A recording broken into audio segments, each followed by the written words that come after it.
ప్రపంచ శాంతి కోసం మూగజీవుల పరిరక్షణ కోసం ఈ నెల 23న మహాకరుణ మేఘ శాకాహార ర్యాలీ నిర్వహిస్తున్నామని పిఎన్ఎన్-ఎం పీరియడ్ సేవాదళ అతిథి నదులు తెలిపారు. ఈ మేరకు ఆదిలాబాద్ పట్టణంలోని ప్రెస్ క్లబ్లో ఏర్పాటు చేసిన మీడియా సమావేశంలో కార్యక్రమాల వివరాలను వెల్లడించారు. పిరమిడ్ స్పిరిచువల్ సొసైటీ మూవ్మెంట్ వ్యవస్థాపకులు బ్రహ్మర్షి పితామహ పత్రిజీ దివ్య ఆశయాలతో ది పిరమిడ్ స్పిరిచువల్ సొసైటీకి మూవ్మెంట్, అదేవిధంగా పిరమిడ్ సేవాదాలు ది పిరమిడ్ స్పిరిచువల్ ట్రస్ట్ ఆధ్వర్యంలో కార్యక్రమాలు ఉంటాయని పేర్కొన్నారు.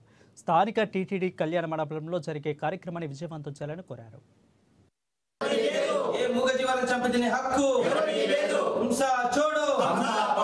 పత్రిజీ ఆశయ సాధనలో భాగంగా మహాకరుణ శాకాహార ర్యాలీని ఆదిలాబాద్ పట్టణంలో నిర్వహిస్తున్నాము. ఈ శాకాహార ర్యాలీలో ఆధ్యాత్మిక సంస్థల అందరి ప్రతినిధులను, పెద్దలను అందరినీ కూడా ఆహ్వానించడం జరిగింది. ఈ కార్యక్రమం యొక్క ముఖ్య ఉద్దేశం ఏంటంటే, ఈరోజు మానవాళి మాంసాహారం వల్ల అనేక రకమైనటువంటి రోగాల బారిన పడేటువంటి ఆనవాళ్ళు ప్రతిరోజు మనము మీడియా పరంగా, పేపర్ల పరంగా చూస్తూనే ఉన్నాము. సో అలాంటి పరిస్థితి నుంచి సమాజాన్ని, మానవాళిని సరైన మార్గంలోకి నడిపించాలనేటువంటి ఏకైక లక్ష్యంతో పిరమిడ్ స్పిరిచువల్ సొసైటీస్ మూవ్మెంట్ మహాకరుణ శాకాహార ర్యాలీ నిర్వహిస్తూ సమాజంలో ఉన్న ప్రతి ఒక్కరిని కూడా శాకాహారం వైపుగా మలిచేలా ప్రోత్సహిస్తోంది. మరి ఇట్లాంటి ఈ శాకాహార ర్యాలీని రేపు టీటీడీ కళ్యాణ మండపంలో 23/2/25 నాడు ఘనంగా నిర్వహించుకోబోతున్నాం. 1500 మంది మరి ఈ ర్యాలీలో పార్టిసిపేట్ అవుతున్నారు. మరి ఆసక్తి గల ప్రతి ఒక్కరు కూడా ఈ ర్యాలీని పాల్గొని విజయవంతం చేయవలసిందిగా